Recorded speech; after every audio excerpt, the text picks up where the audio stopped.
On Press Perspective today, we continue our panel discussion on the unrest in the Middle East, this time with the focus on the fallout in the Gulf region and in Europe.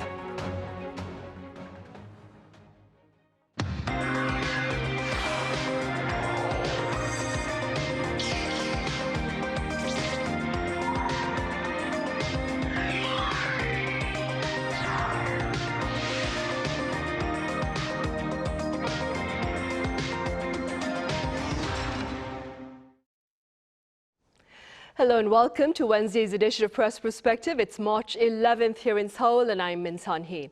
Quite a number of countries are finding themselves caught in the crosshairs of military confrontation between the US and Iran. For more on this reality, I have Chloe Borgnon with French broadcaster France 24 here in the studio. Chloe, it's great to have you back. Hello, thank you for having me. I also have Mohamad Ali Harisi, foreign editor of the state-owned English daily, The National, over in the UAE. Mohamad, it's a pleasure to have you with us. Thank you so much. Right, we shall start here in the studio. Chloe, let's begin with some of the most recent events with regard to the violence in the Middle East as the US and Iran continue to exchange fire. So one of the most important things that we've seen, especially from the side of the US, I would say, is Donald Trump and then Exet also saying that they are announcing a quick end to the hostilities. I know we'll probably come back on that. It's just their point of view, like Donald Trump has been saying that in a Monday press conference. The US, according to him, have been inflicting serious damages and is predicting that the conflict would end before the 4 weeks. You know, he had previously put that deadline, and he's saying that it might change, but it's been met with defiance from the Iranian leaders. Iranian parliament speaker, for example, said on Twitter X that they're not seeking for a ceasefire, and we've seen this kind of message going through all the officials of the governments in Iran. Yesterday also was called by both the US and Iranian witnesses on the ground as the most intense airstrikes of the hostilities. So the most bombs have been dropped, especially on Iran. US and Israel have been doing most of this work, and Israel has also been bombing Lebanon as of yesterday. On the side of Iran, there's been retaliatory shots even this morning again, as we were speaking. I mean, everything is still going on, and especially what has been making probably most of the headlines is the fact that Iran has been threatening to block oil shipment from the Gulf because they are passing through the Strait of Hormuz. And Donald Trump's answer has been quite strong on that. He said that he would hit Iran hard over this move if they were to block any oil shipment.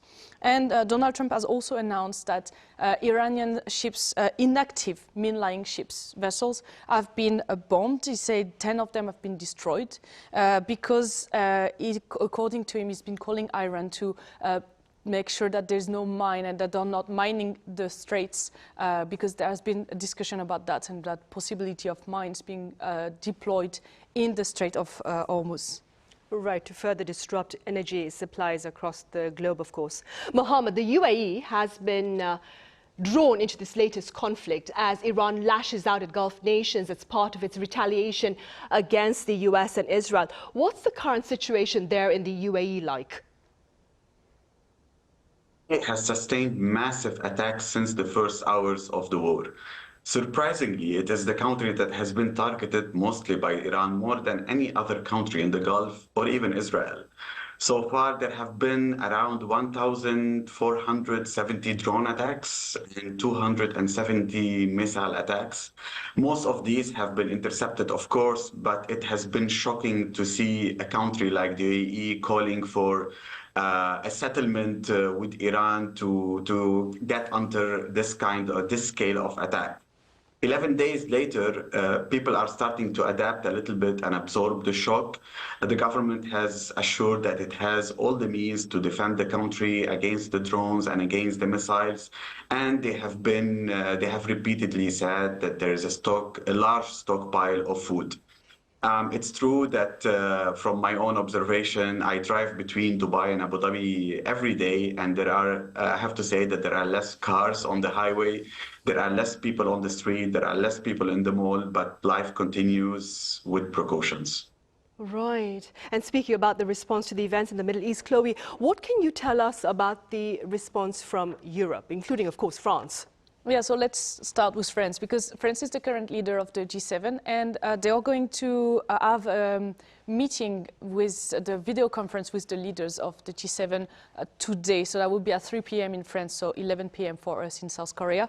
The idea is to speak about the economical consequences of the war at the moment, and especially the concern about energy crisis. That's something that's been widely discussed, I would say, in the European media in general. The idea that because, as we were saying about the oil disruption and everything like that, it has been having quite a strong impact already on a lot of European markets. And all the European governments are kind of checking on the situation and making sure that the prices especially are not developing into a very strong energy crisis. So because normally the bio oil is coming from Qatar, at the moment it's not possible for the oil to get to Europe. So the natural gas prices in Europe has already been pushed by almost 40%. So that's this thing is. We can see it in different countries. For example, Italy has been threatening to raise taxes against companies that would be profiting from the soaring prices. So any companies that would try to raise their prices up and make more margin and more profit, Italy has already said that they will be targeting them. There's also a question about, they're a bit afraid that Russia might use the opportunity to sell their oil themselves, like at a more expensive price. G7 has a system at the moment to cap the price of Russian oil, so that you buy it, it should not be over 20. It's like it has to be 20% below trading prices, so that Russia doesn't get too much money for the war. And so that's something, especially Germany and Austria, have been calling again to make sure that this cap stays on, even if the situation gets more and more into a crisis. And then, military speaking, the allies of the US, Europe is kind of strong allies of the US, so most of them have been starting to deploy some elements. France has been doing it, the UK, Australia as well. Ukraine has also offered some help to understand how to fight against the Iranian drones that are also used by Russia against the Ukrainian territory. So Volodymyr Zelensky has offered his help for Trump to offer their own expertise on this subject. Right, and speaking about help, Mohamad, the UAE's assistance to its stranded international travelers has been making quite a bit of global headlines. Could you tell us a bit more about this? The UAE is a major hub. It mainly connects Asia to Europe and the US. And so the authorities have tried from the first hours to keep the 3 airports open in Sharjah, Dubai, and Abu Dhabi. The first few days were a little bit difficult, but soon the operations were backed up and boosted. Thousands of people on hundreds of flights have left Dubai, Abu Dhabi, and Sharjah, mainly to Europe, UK, and the US. But it's not at the same level, of course. To give you an example of how air traffic is evolving, Emirates, one of the biggest airlines in the world, on Monday operated at a level of about 60% of the flights it did the day before the war started. So things are moving forward, and the government is keen on helping everyone who is stuck in the country or who wants to leave to try to find them a route from one of the 3 airports. And to give you another example about how the authorities and how the country is trying to adapt and absorb the shock, it's the same as people. Just before we started the panel, there was an attempt to attack the airport in Dubai. 2 people were, the drone was shut down, 2 people were injured, but the airport announced that the flights will continue. So same as people, the country is adapting, and the air traffic and the airlines are adapting and trying to find the best ways and the best times to keep flying passengers. Right, for sure. Mohamad, this is an impromptu question as well. There's also been talk about the UAE offering free food and free shelter to international travelers who remain there in the UAE, unable to go back home. What's the latest on that front? It's absolutely correct. Not even that, even the people who were stuck in the hotels and couldn't leave, the country immediately moved to speak with the hotels to request that all the bills and all the extra nights be paid by the government and by the authorities in each Emirates. So from the first hours of the conflict, the authorities have been keen on helping any any tourists, any passengers who have been trying to fly to another country in transit and have been stuck here, to help them with providing them with shelter, with food, and even those who are in hotels, their bills have been covered. Right, and these acts of kindness, of course, have made headlines here in South Korea as well. Chloe, in the meantime, there has been quite a bit of speculation about a possible endgame to the US-Israeli campaign against Iran. What appears to be the consensus among pundits in Europe, based, of course, on your conversation with your colleagues based here in this part of the world? Yeah, so I would say the consensus will be mostly like being unsure of what will really happen. I mean, everyone knows that the Trump announcement has been reassuring the stock markets. We've seen that most of the stock markets in the world have been going up a little bit, or at least stabilizing a little after his announcement. But for a lot of pundits in Europe, what they're saying is that we're not yet to an end of the war. Multiple reasons to that, but the war is actually intensifying and growing. As I was saying, yesterday was the strongest airstrikes day since the beginning of the war. The Strait of Hormuz is not open yet, so that's one of the biggest conditions for the war to end. And also, Trump has said that he wanted Iran to be completely defeated. It's not done yet. We know that the Iranian regime is not giving way. They don't want a ceasefire for now. And they've been giving, in European media, they've been giving one of the strongest examples, that is the question of the succession in Iran. Trump has said that he wanted to have a say, that the United States wanted to have a say in who would be chosen after Ali Khamenei was killed on the first day of the strikes. Iran obviously did not accept that, and they have been electing his son to be the follow-up, and it can be seen, according to some pundits, as a provocation to the US. Right. Mohamad, what about the UAE? What are observers there saying about the potential fate of this latest conflict in the Middle East? That even weeks before the conflict erupted, officials here have warned that even if a nuclear deal was reached, it wouldn't have been enough to avoid a war. The US and Israel had a different agenda. They wanted Iran to sit at the table and discuss not only its nuclear program, but also its ballistic missiles program and proxies in the region. The US and Israel see Israel as very weakened, and this is an opportunity that they cannot miss. But Iran insisted that it will only discuss the nuclear file. So we knew some kind, and officials here had the feeling that we were going towards a war, and the war was unavoidable. And the feeling now here is, after being attacked, and especially in the United Arab Emirates, that any future settlement with Iran would have to address its ballistic missiles program. A nuclear deal alone cannot mend and cannot cannot be a kind of a comprehensive solution. There has to be a ballistic missile program addressed correctly besides a nuclear deal. Right, I see. Chloe, Mr. Trump is scheduled to sit down with his Chinese counterpart Xi Jinping in about 3 weeks' time. What do you believe are the prospects of this particular summit, especially given the situation in the Middle East? Yeah, so he's supposed to come to China. I think the dates have been decided 31st of March to 2nd of April.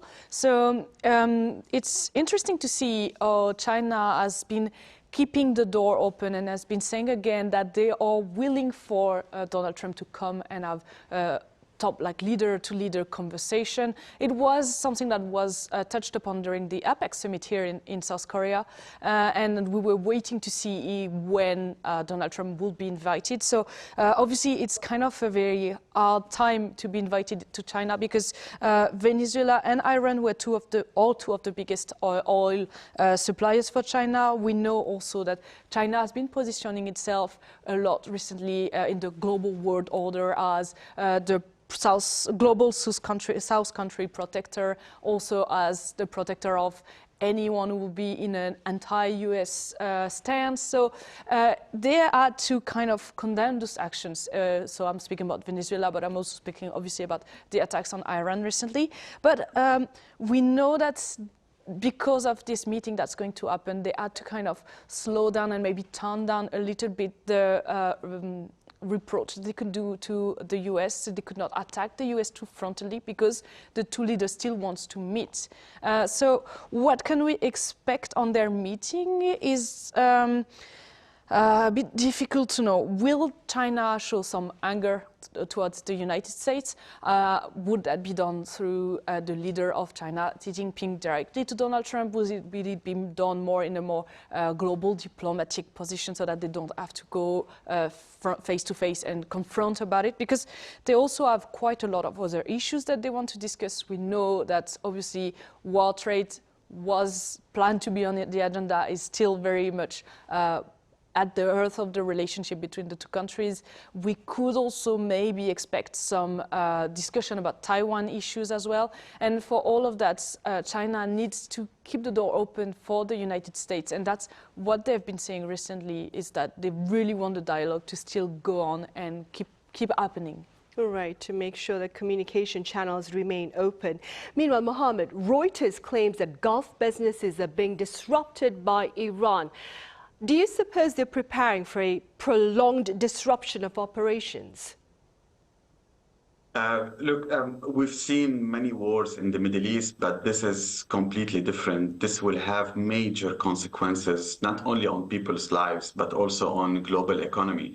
And we are starting to see those consequences on the ground. Several energy producers here in the Gulf have announced force majeure already.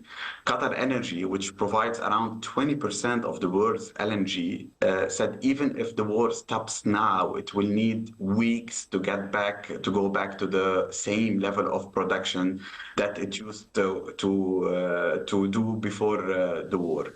Aramco yesterday warned that the closure of the Strait of Hormuz will have catastrophic consequences for the global economy if it continues. And based on the news that we've seen last night and today, it seems that this will continue for some time. There are many conflicting statements about the war ending soon, about the war continuing, but everything we're seeing on the ground in the matter of strikes or even operations in Strait of Hormuz indicate that this will be a long crisis and it will not end soon. So the world is entering a period of uncertainty. The consequences are already felt. There are fuel prices being risen everywhere in the region, even beyond, from Pakistan to Egypt to other countries. So this is unprecedented. And what's scary about it is that it's also unpredictable because the main players are simply unpredictable. Right, indeed. Mohammed, this is an impromptu question, but as you mentioned earlier, the UAE appears to be bearing the brutal brunt of Iran's retaliation campaign against the US and Israel. That being said, what has been the UAE's government's response to Iran regarding these attacks? And of course, the message to the people there in the UAE? Well, there are a few messages that have been conveyed by the authorities. One, a few days after the attack started, the UAE closed its embassy in Tehran and called all of its diplomatic staff and the ambassador to come back to the UAE. So this is the first diplomatic step done by the UAE. Two, there have been many messages, including that despite that we are neighbors, but this war will have long-term consequences on our economy, on our bilateral ties, on our communities. And Dr. Anwar Girgash, who is an advisor for President Sheikh Mohammed, had the clearest message maybe for the Iranians. He said that this will harm our relations for decades to come. Despite saying that, and despite that the countries will go through a hard diplomatic phase, the country has been protective of the Iranian community here. There are thousands or hundreds of thousands of Iranians who have businesses in the United Arab Emirates, who have families living here, and the authorities have made sure that each one of them is protected and living in dignity, and nothing happens to them. So the main message is diplomatic. Stop this war, or our relations will be harmed for decades to come. Right, a stern warning there for some sense of stability then. Mohamad, keeping in mind the state of affairs there in the Middle East, thank you so much for making time to join us live at this hour. Thank you so much. Pleasure. Do stay safe, of course. And Chloe here in the studio, thank you very much for your time and your thoughts. Thank you. Right, that ends Press Perspective for today. We return same time tomorrow with more panel discussion on the efforts to address the economic fallout of the events in the Middle East.